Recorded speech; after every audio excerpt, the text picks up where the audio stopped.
Now, once or twice every month, a trip to your barber or even salonist is necessary to ensure that your hair looks nice and neat. That statement really illustrates the importance of styling and maintaining your hair.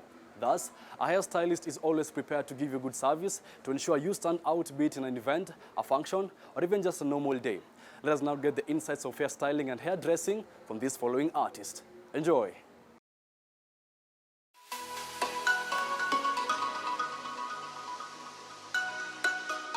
Capricious fashion trends maintain and encourage creativity and uniqueness among practitioners in the fashion sector. For a lot of people, more so women, hair is an integral part of their fashion. For a crown you never take off, investing in your hair then has to be a priority. My name is Steven Mwangichege. I'm a hairstylist and Steve Hair Arts. I do hair. Specifically for now, I'm doing bridal styling and dreadlocks and braiding. Dreadlocks kwa saa hii imekuwa ni kama a lifestyle, yeah. Normally that is I specialize in dreadlocks, and then bridal styling. Bridal styling is styling for weddings, function, yeah, vitu kama hizo.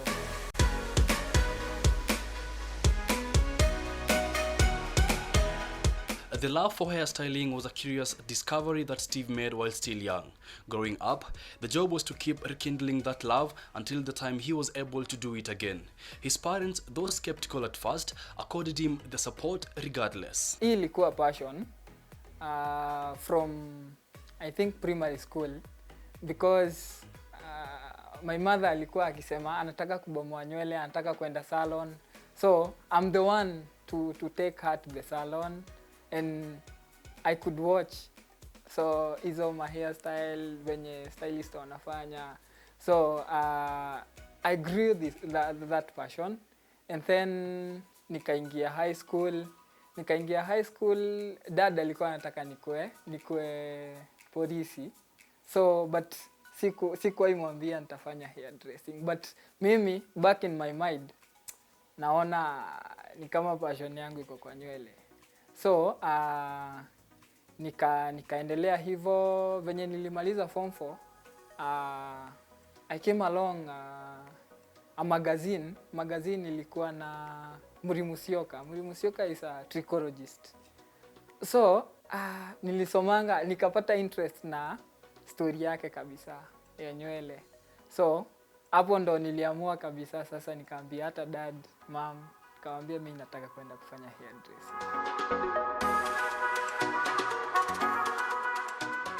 Dad alikuwa haitaki sana, but nikamwambia acha niende nijaribu. Juu hii naifanya kama passion na utaona tu matunda yake. So dad alipata hiyo chance ya kunisikiza. Na venye nilienda shule, juu ilikuwa passion, nikifunzwa nilikuwa tu nashika, alafu nilikuwa ule msee wa hapa na pale. Mimi wasichana wenye tulikuwa tunasoma na wao, tukishafunzwa kitu nilikuwa na make sure nimefanya. So exam ya kwanza nikaenda nikaonyesha dad, then second semester nikaanza ku-earn. So dad akaona enyewe tu endelea tu na hiyo course, nisha kubless. After umeenda ushago, unapata, in fact mamangu alikuwa anaambiwa, mimi nikishuka gari mamangu alikuwa anapigiwa simu. Anapigiwa simu, kijana wako sijui ameharibika, saa hii namuona tu ako sijui amesonga nywele nini. But mom ilifika to an extent akaambia hao watu, mimi msikuwa mnaniambia. So msikuwa mnaniambia, huyu ni mtoto wangu na nampenda kwa ile kazi anafanya, as long as si mwizi. The question of gender roles has always been a sensitive topic of discussion that affects equality and empowerment. For the artist, he is glad that the world has become a place where anyone can try any career they want. Sijui kama ni mimi peke yangu, but I like to be unique, by the way. I like to be unique.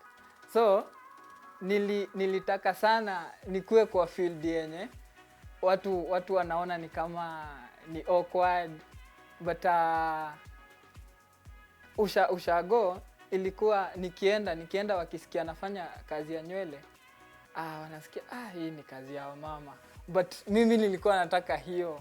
In fact hata nilienda to an extent nikatengeneza nywele yangu. Sasa nilikuwa na very long hair, so nilikuwa naenda ushago natengeneza vizuri ndo watu waongee. But na mimi nilijua nitaipasua mpaka watu wajue hii si kazi. Unajua generally kuna hizi courses zenye unasikia ati hii ni ya hawa, ni ya wababa, hii ni ya wamama, but hata tumeenda to an extent tunafunza watu usitake course ati juu ni ya specific gender. So unaweza ifanya, I think ni generation. As in watu wamekuja kulearn, si lazima ufanye kazi ya specific gender. Na kwa saa hii, vice versa ndo like ina work. Juu unapata dem ako kwa mjengo na inafanya vizuri sana. As in mimi hata shave yangu sometimes mimi upenda sana nikisheviwa na dem. Juu huyo mtu atafanya kazi fiti kabisa. And then ukipata boy, dem akipata kama ni mimi nafanya nywele, akona trust na mimi. As they say, like women are jealous. So atatengeneza mwanamke mwingine like mbona namtengeneza akuwe fiti kuniliko. So I think kwa saa hii generation vice versa no inawa. Being as skilled as a must from such an early age, it is safe to say that the artist has now morphed into a maestro who understands the ins and outs of his craft to the hindmost, aided by school and mentors. Kwa shule unaenda tu kufunzwa zile vitu basic, yeah? So and then unakam kulearn vitu zenye hauko unafikiria zinaweza fanyika kwa nywele. As in shule unaenda kulearn creativity nini. So unaongeza ile creativity uko nayo. And then unapatana na watu wengi wenye wanakuonyesha unaweza fanya hii na still ukue kwa industry ya nywele. So kama nilipatana na a certain guy called Johnny Hairs. Johnny ni amekuwa akinimenta kwa hii industry ya nywele. So kenye nimejua mimi ameongeza kidogo. Kama hizo bridal styling na high fashion styling, yeye ndo amenimenta kwa hiyo field. So shule ni kuenda kuongeza ile creativity uko nayo, but lazima ukuwe na passion. Juu kwa hii industry kenye inahitajika sana ni passion and then creativity kidogo unaenda tu kigrow. Lazima ukuwe na style unique. Isikuwe tu ni kama braiding kila mtu anashika ponytail. So haitakuwa na much attention, as in watu wakiona, yani unajua wedding watu wanataka kuona bride alikuwa anakaa aje, nywele, nguo nini. So you have to find a specific style and a unique style. Ndo hiyo wedding ikue kila mtu akue alikuwa anaona nywele, nguo nini. Yeah, the other thing ni high fashion styling kama modeling na nini. Una exaggerate hiyo nywele. So ile creativity, hiyo nywele isikue tu kawaida. Una exaggerate. Nitafanya demo moja ya high fashion styling. High fashion styling mostly inakuanga ya kuadvertise, kama tuseme kama kuna designer anataka kuadvertise nguo. So we do normally big hair, avant-garde hairstyles. Kuna hizo hairstyles zinaitwa avant-gardes. So nitafanya moja and then utaona venye inakaa. In as poised as Steve might look and even sound, his specialty requires him to follow intricate processes and steps to ensure that a client gets the look they wanted. Kwa industry ya nywele, unahitaji tu nywele, unahitaji client, and then si vitu mingi, vichana tu. Hizi vitu unaonanga tu ni kidogo, kichana, broad dry na nywele. Uko sorted. In fact, African hair is the best. Juu sahi African hair haitaji mambo mingi sana. ni kuosha tu, ku straighten, and then you can style it. Yeah, unlike Asian hair au wazungu, in fact you cannot braid an Asian hair unless ni kitu atakaa nayo tu that day alafu wabomoe. But African hair it suits braiding, unaweza kaa nayo for at least 3 weeks without kubomoka. The first thing una make sure hiyo nywele iko clean, and then unaangalia ni extension gani na suit hiyo nywele. So alafu una make sure kama ni gel unapaka iko hapo, tools zenye unatumia kama kichana, brush iko hapo, and then you pattern the hair kwa kulingana na ile styling unataka, and then you start applying gel, and then unaweka extension, and then you hold it with styling pin, and then unamalizia na accessory. For me, kila time nataka kufanya hairstyle, lazima uangalie vitu kadhaa.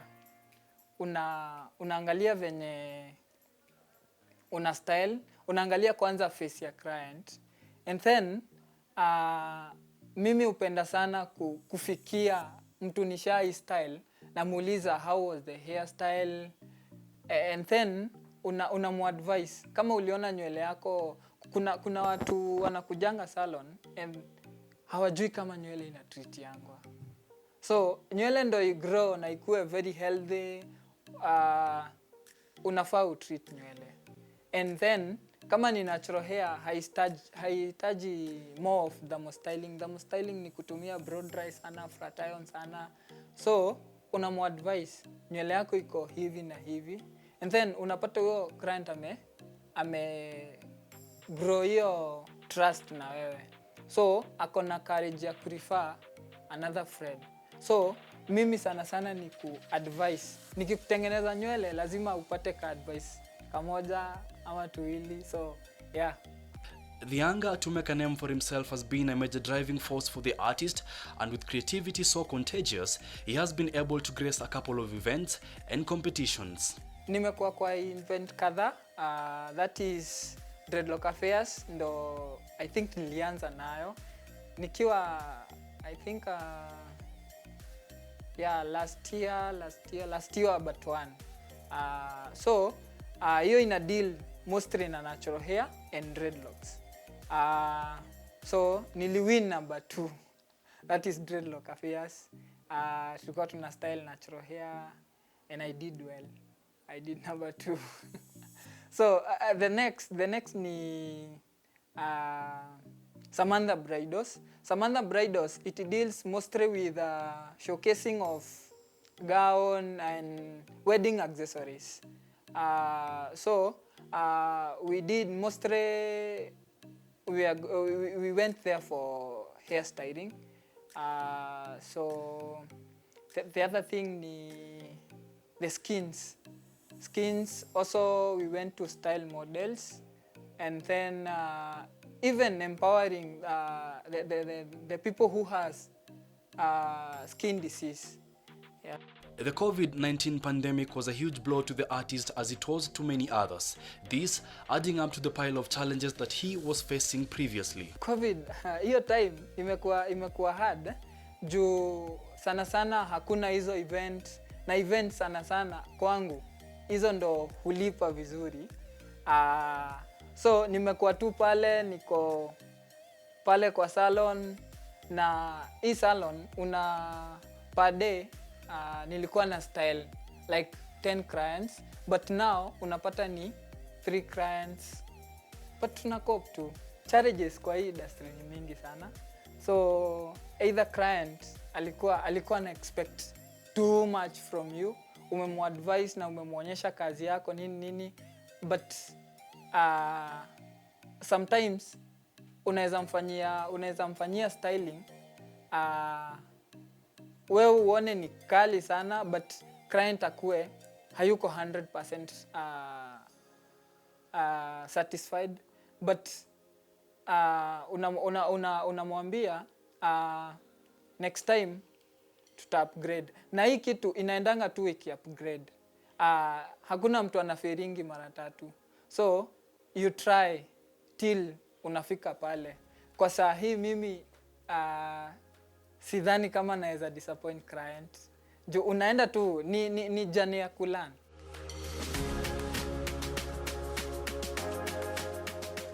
Sometimes unapatanga client amekuja salon, especially when you believe like hairdressing ni ya ladies. So like ni kama hakuamini. So unafanya kazi mingi sana explain your client nitaezana na hii style. So kuna hao watu, and then unapata huyo mtu hata ukimtengeneza hana confidence na wewe, but after umetengeneza anakuwa satisfied. Ultimately, the plan is to conquer hairstyling globally for Steve, who encourages parents to be supportive of their children's interests and implores the youth to pursue their passions. Not even 6. 3 years to come. I want to be a hairstylist that I can work even globally. So that is my vision. And then to empower those people that wenye wanafikirianga kufanya nywele ni failure. As in ulifail shule ndio ukakuja kufanya hairdressing. Sio hivyo. Na mimi I can say confidently that nilipass exam. So hii industry si lazima ukue ati ulifail. Juu watu wanasemanga hairdressing ni ya wale watu wamefail. Ningetaka kuambia watu wasikue na hiyo mentality. Yeah. So I need to have nifike hapo yenye nitaweza kumenta watu waone hairdressing kama is like any other course.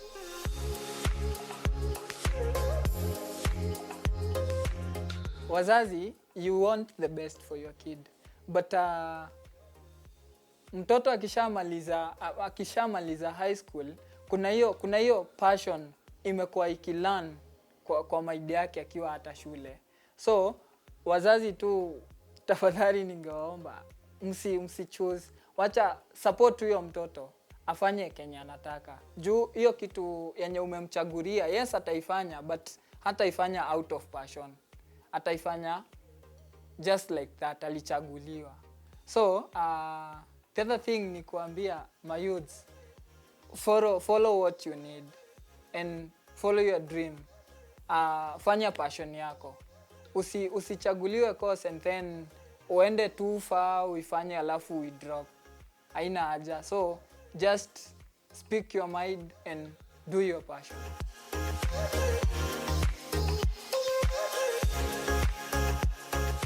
You can find me on Facebook, that is Steve Hair Arts, Twitter at Steve Hair Arts, and Instagram Steve Hair Arts. And then you can find me on a phone call, that is 0757 199 585, or 0729 219 179. Yeah. Unaweza nipata Thika Town, Creabon Towers, 2nd floor. Yeah. And mostly you can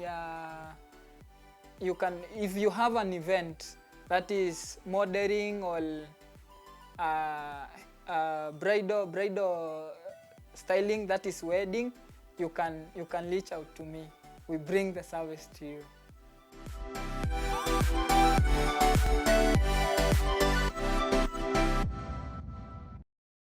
Well, life isn't perfect, but your hair can be.